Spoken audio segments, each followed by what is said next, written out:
just like a person isn't inherently more valuable because they decide to do not safe for work content. Those are things that those are actually that I think that's more of like a branch of like a sort of like toxic thing that we kind of need to like get rid of. Yeah, I agree. Yeah, this idea that like female broadcasters should are like we always see this this comment come up. It's like, oh, you're only successful because you have your tits out, and like you right. well, okay. What's first of all, I can quantifiably break down why that isn't true, but let's say that it is. So the fuck what?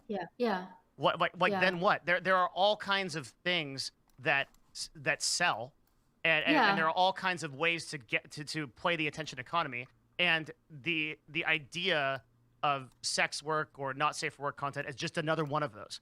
Yeah, I agree.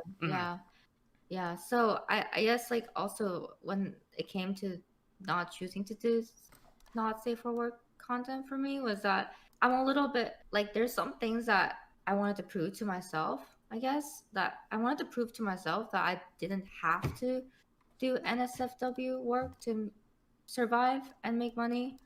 I wanted to prove to myself that I could create interactive content and be able to sustain my channel with my like interactive games on stream instead of selling tits and boobs, like selling boobs and butt. There's nothing wrong with it. It's just that, like, just technicality wise, I would have been more proud of myself if like my designs actually, like my game designs actually sold to Twitch audience than, you know. Yeah, I respect that, and I think that it was more authentic to you, and that's why I respect it. What is interesting about you is that you could actually, you're the only broadcaster or VTuber that I like. Again, like putting you in that category is a little bit weird, but like you're the only person where I feel like you could just run your stream.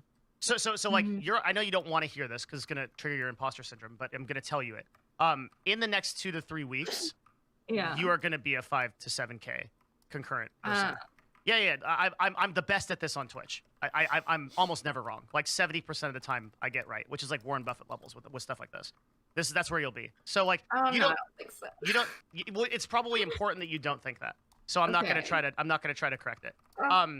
Assuming that it could be true, and that's if you keep your streams consistent, you keep doing what you're doing right now. If you because the thing you don't want to do right now is stop streaming. We talked about this offline a little bit. Yeah. Okay. But what's so interesting about you is that I feel like you could do that whether you had this, like this person, or you did Miko. Either one, you did Miko full time, or you did a blend, or you did this, it would happen.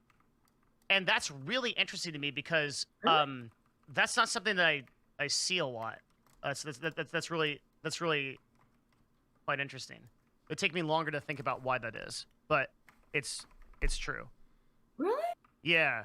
Like you going forward as the technician and just running a stream about that could work, and even like becoming like playing games on stream that would work at this point.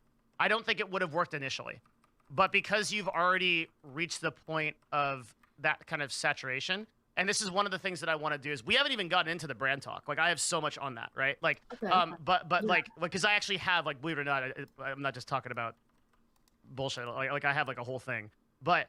One of the things you're doing right now is like you are fucking like speed running Twitch. Like, so like you have like 2 or 3 interviews a day sometimes. That's really hard to sustain. And so I think part of what we're gonna do today is kind of holistically look at that approach and see if you can't. And I hesitate to do this, and I think it's gonna be. Like, see if you can't incorporate a little bit more low effort content. And I don't say low effort in the sense of low production quality or low quality. I say it in the sense that you have to be mindful of your time and the effort that you're putting in, but you have to correspond that to your stream hours because you are at a very unique place on Twitch right now. And I want to tell you what I mean by that. Okay. So most of the time when I speak to content creators, streaming more often, and I told you a little bit about this offline, is not my suggestion. I think they should diversify. I think that they should get off the platform if possible. And I think that they should be in multiple places for discovery. And all of that applies to you, but at the current moment in time, you are on a trend upward where like these LSF clips and everything is going to continue. More and more people are going to like snowball into your channel. The greatest benefit you have right now is like streaming consistently, even if it's like 4 or 5 hours a day for the next like 3 or 4 weeks. That is literally the best thing you can do for your brand right now. And that's not where a lot of Twitch streamers are at. Most people, if they kept doing that, they'd just stay where they're at and they wouldn't go anywhere. So figuring out how you can sustainably do that and stay sane is really important. So 3 interviews a day is too much because I'm going to be going through all of my streamers pretty fast, right?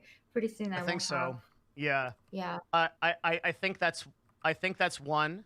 I think secondly, interview content, speaking from personal experience, is a very it's very energy intense on your part, but also, as you've noticed, when you run an interactive broadcast where it's you in the chat, your follows will like your growth will be way better. So this is a little bit unintuitive because the collab that you're doing right now, where there's some percentage of my audience has never heard of you, and that will help you. But the interactive streams that you do following this in the next couple of days will be what actually keeps you. And the concept around this in marketing is called know, like, and trust. So to know someone, right, is the first step of brand building. You have to know who they are. So you start with that. Right now, you're in the know process. Most people, as an aggregate on Twitch, do not know who you are. Yeah. But most people know who I am, right? Yeah. So but the second part of that, so do they know you, right? Do they like you is the second part. And then the third part is, do they trust you? And then if they trust you, they'll buy things from you. So I'm at the part where most people know me. Not everybody likes me. And the amount of people that I would like to trust me do. So you are in the know part, which means that you are on this like upward curve and you need to get as many people to know you as possible. After that, you get them to like you. So knowing is like the collaborative part and the LSF part and the Reddit part. The like part is you running those interactive streams, showing your technology, showing your personality, showing Miko. Does all this make sense? Yeah. Like, people learn to like you because of the clip you had where you like tried to create Hassan avatar and it went like horribly wrong. Yeah. Right? That's a like building exercise. And then over time, trust comes when it's like okay, I've been a member of your community for a while, and because of that, for a lot of streamers, trust is mainly I'm a little bit different in this sense, because trust for me is like, are you going to take care of me from an educational standpoint? Like I'm giving information, and so like people have to trust me on like a different level. For you, trust is like, will you be here for me? Like if I subscribe to you, are you going to be here in a consistent basis? Are you going to come back? Like, do you stop streaming for a month? Are you going to create fairly consistent content? A lot of content creators fuck that up because they like sometimes they come to the stream and they're very sad and depressed. Another day they come and they're like super happy and amped. That actually doesn't build trust because people don't know what to expect. And if you look at the top creators, it's basically the same stream every time. Look at Asmongold or Soda Poppin', right? Like, you go to the stream, you know exactly what to expect. You're not going to get like a crazy variance in emotional energy, right? Yeah, yeah. I'm on my period. That's cool. Yeah, so that definitely happens with me when I'm on my period. What does? Emotional inconsistencies. Like, emotional inconsistencies. Do you think people can tell? Yes. They can tell. I need to keep it under control. Are you like on the verge of crying or something? Like, are you have a mental breakdown or something? I don't know. No, I just get really upset on stream and I threaten my chat that I'm gonna kick their balls. You threaten that you're gonna kick their balls. But they like it. Yeah, they do, because that's the kind of chat that watches. Yeah, they like it because that's doesn't sound okay. Listen, okay, that's actually a thing, all right? Because when I do that, I say, "Shut up, dumbass! You're gonna drive a forklift for the rest of your life, and you're gonna make fucking $3 an hour, and you fucking have no idea what you're gonna do with the rest of your life, and you're fucked." And when I do that, people are like, "Holy shit, this guy's an asshole." But if you say, "Shut up, chat! I'm gonna kick you in the balls," right? Like, then that comes off as like, "Oh, she's not really mad." I mean, sometimes I get triggered though. Oh, really? I say, yeah, sometimes I say mean things to chat too. I say stuff like, "Oh, I'm gonna put your dick up your." Fuel your pets first with all new Baby Blue, only at Petco.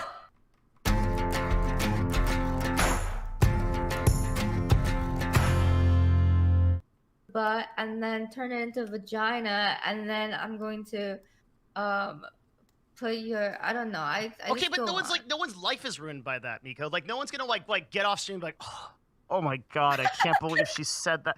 Oh my fucking god, she said she was gonna turn my dick into a vagina. My life is fucking over. Like they don't sit on their bed just like fucking devastated as a result of that. So it adds to the color and the humor of your stream. I mean, I'm trying to think of all. I'm just trying to think of all through all throughout insults. The insults I've said, and I know I've said insults towards my chat whenever. People can tell when like someone is like legitimately mad versus. Oh yeah, that's true. That's true. That's true. And I don't think you broadcast that energy, and that kind of thing makes people feel comfortable. One of my number one problems is that I do that. I do get like legitimately ass pained, and then like people can sense it. Yeah. So before like this whole thing happened, like I used to look at my viewer count so much, and it was so toxic because it would affect my mood the next. 100%. Yeah. And I just got depressed at some point, and like that really felt like the fluctuation of my viewership. I think it like hurt more because I would get depressed about my viewer count, and then it would just go like when you get depressed on stream. It's like it gets worse the next stream, and it's like a terrible negative feedback. It's a snake eating its own tail. Yeah. So I didn't even know I was at 2,000 viewers until someone told me. I didn't even know I hit 1,000 until someone in chat like yelled it out. I don't think you should ever get rid of that practice. Yeah. I really don't, because what's gonna happen is you're going to grow to a certain. I'm gonna predict the future. They call me Nostradamus for this reason. I don't like thinking that I'm gonna be at. No. I'm gonna give you bad news. You like bad news. It's gonna trigger all those bad feelings in you. It's gonna be great. Okay. Okay. So you're gonna hit a concurrent viewership that is very high. I don't know how high.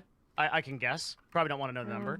I don't want to hit anything. Yeah, but she picks up her phone because that's like where you go to the happy place. Yeah.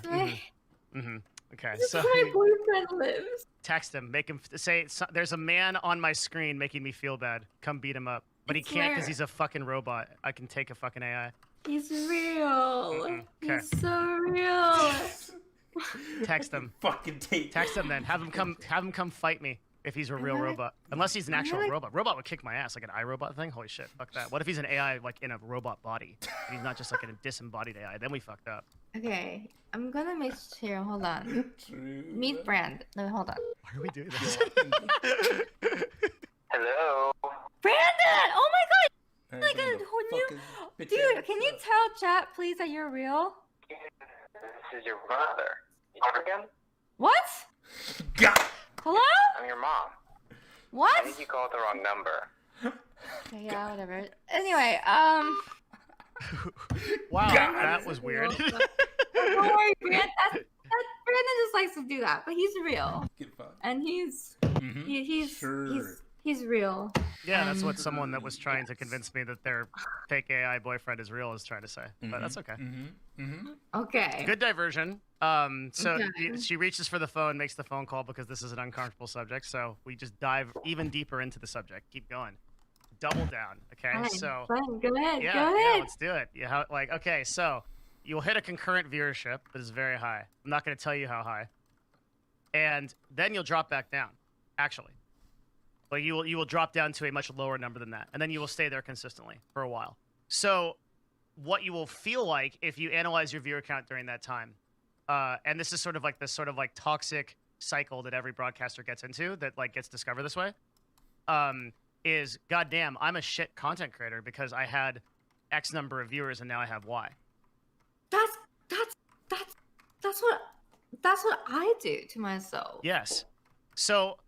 I think that process is impossible to stop unless you do not look at the numbers or You only look at the numbers over a certain date range. And the truth is, I'm going to tell you, from a statistical perspective, you can only really analyze trends. I mean, like, really realistically over like a 30-day period. And I would even say longer is better, because the longer distribution of time that goes out, the longer you, like, the more that you can account for anomalies. So, for example, we can't assume, so let's say that you had, on the day that Hassan rated you, right, you had 9,000 viewers peak, like on the peak of the host. So are you a 9,000 viewer streamer? Does that mean that you should have 9,000 viewers all the time? Well, no, right? But if you made that distinction, you would be eating yourself, and like you'd be killing yourself, because you would think that, right? So when you do a long enough statistical distribution, you account for anomalies. So like, if you are doing incredible this past like 7 to 14 days, the absolute worst thing to do is look at your like 1 day, real time, 7 day, 14-day stats. Yeah. Right. So, yeah. And I'm going to tell you the most important thing that I've ever learned as a content creator right now. The most important thing to do every day is to show up, because you want to create something in the world, and you want to see that through in the best way that you can do it. Period. End of story. If you keep doing that, you will be successful beyond your wildest dreams. That is why your stream has succeeded to the point that it has now. It is why it will succeed more in the future if you stay authentic to that. Yeah, I just because I can't really handle like I have just general social anxiety. So when it comes to like numbers or viewership or viewers and stuff like that, I can't. When I think of too much about that, it always kind of goes into a negative place. So like I just kind of go back and just tell myself to, if I just focus on making good stuff or making what I want to make, and just don't worry about anything else, it will just work out. That's your totem. You know what that means? Yeah. It's an totem? anchor. Yeah, it's like it's like a spiritual anchor. If you keep that mindset, you will always be okay. Because broadcasting is one of the most neurotic jobs you can do. It's always gonna vie for you, and it's like you start to get into this place where you can't be certain that like people that you are talking to are doing so because of your viewership and your position, or if they're doing it because they authentically like you. And it just becomes this like it becomes this like, this is one of the reasons why like I have like an entire life outside of broadcasting, like friends, hobbies, things like that. Yeah. And I put much more value on those things than I do on broadcasting, because I think that like where these broadcasters get stuck is it's like, fuck man, if you're streaming like 16 hours a day or you know, like realistically 16 hours is fucking crazy. So but like there's a lot of top broadcasters broadcasting like 9 to 10 hours a day, 7 days a week. Yeah. Right. Yeah. Like what stories do you tell? What do you like? You are your stream. You're literally like synonymous with it. Yeah. And like, at that point, like it's super super unhealthy and neurotic. You know what I mean? Yeah. It's like that's one problem with VTuber, like playing a character like Miko or whatever, is like at a certain point, because you're not living as Miko, right? Like if you're doing like a just chatting content, unless you have like something to go off of, like you have nothing to say, because you don't live life in her shoes, right? So I got stuck with a lot of that before my interview content, when I was playing as Miko, and then a lot of just me just had to go seek through into her. So like the stuff that happened in my real life, I would tell as Miko, because otherwise there's literally no stories to tell. I love that. Yeah.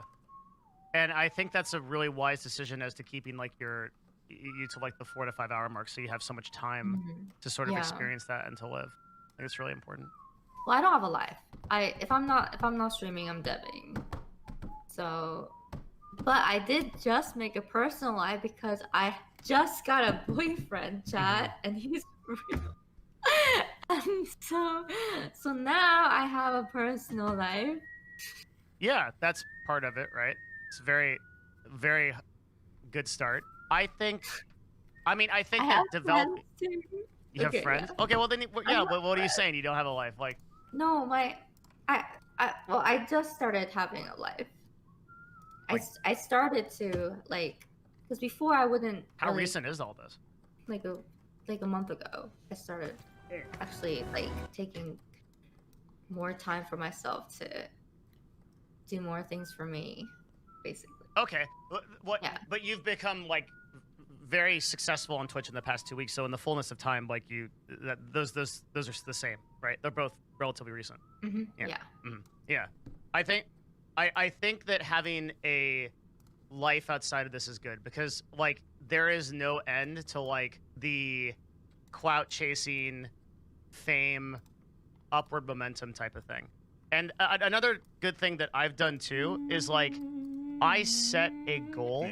Keeping in mind again, like this is all in the context of this being part-time for me. So my goals would probably be a little bit different if it was a full-time thing. But part-time, I would really like to have 1,000 concurrent viewers. If I have that number, that's like super cool. When I was like a wee little Twitch streamer playing League of Legends, which is what I did back in 2012. This is before you were born. There was like, my goal was like, oh my god, how cool would it be if I had 1,000 concurrent viewers? It's like so many people. Yeah. Same. That was like my dream was to have like 1,000 concurrent. Was that your number too? Yeah, that was like my number. I remember. That's so cool. Remember the first time you found me and you showed me off on your stream? Yeah. And you said that I was gonna get to 1,000 concurrent viewership soon. Yeah. When you had 40 viewers, yeah. Well, I had around there, yeah. And then I had that in the back of my mind, like always when I was doing my, trying to build my stream up. Oh, that's such good vibes. Well, it came to, so like, but then when I started, like, so I had a jump in exposure, like a small amount, like a small jump in exposure, and I went from like having like 100 viewers to like 400 viewers pretty fast. And you know how you say like it just when that happens, I got like 400 to 500, and then when that happens, you fall down back to your CCV, right? Yeah. And then so like when I fell down back to my concurrent CCV, I was like, oh no, my content is bad. Everything sucks. Devin was wrong. I can't. And then I was like, oh no, if he ever comes across my stream, it's gonna be so disappointed. I like you had this vision. I come back and I'm like, God, she didn't make it. Like everyone, God, what a loser. Yeah.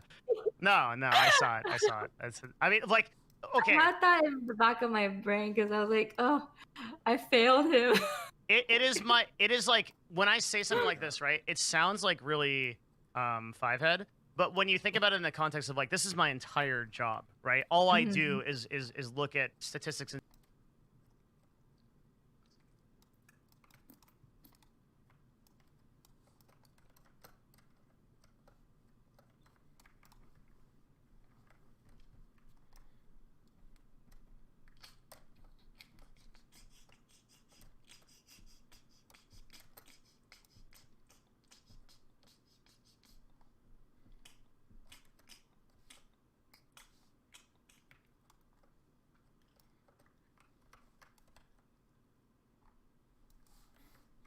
I'm an above average gamer, but I'm an average above average gamer.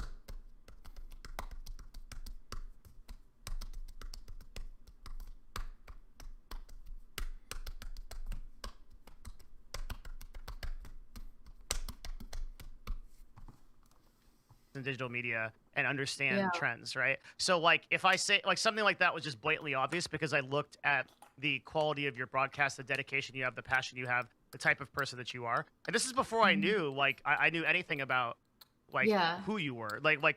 All I knew up until very recently was the avatar. Yeah. And I was like that's it. This is going to do it. Which is why I said that I feel like you have the ability to run that level of broadcast only as Miko if that's all you did. But the hybrid thing works quite well for you, but you're not dependent on it. Yeah. And so I think that the moral of that thing, right, is that if your target is something realistic, like 1,000, like for me, right? Mhm. Well, then there have Yeah. been times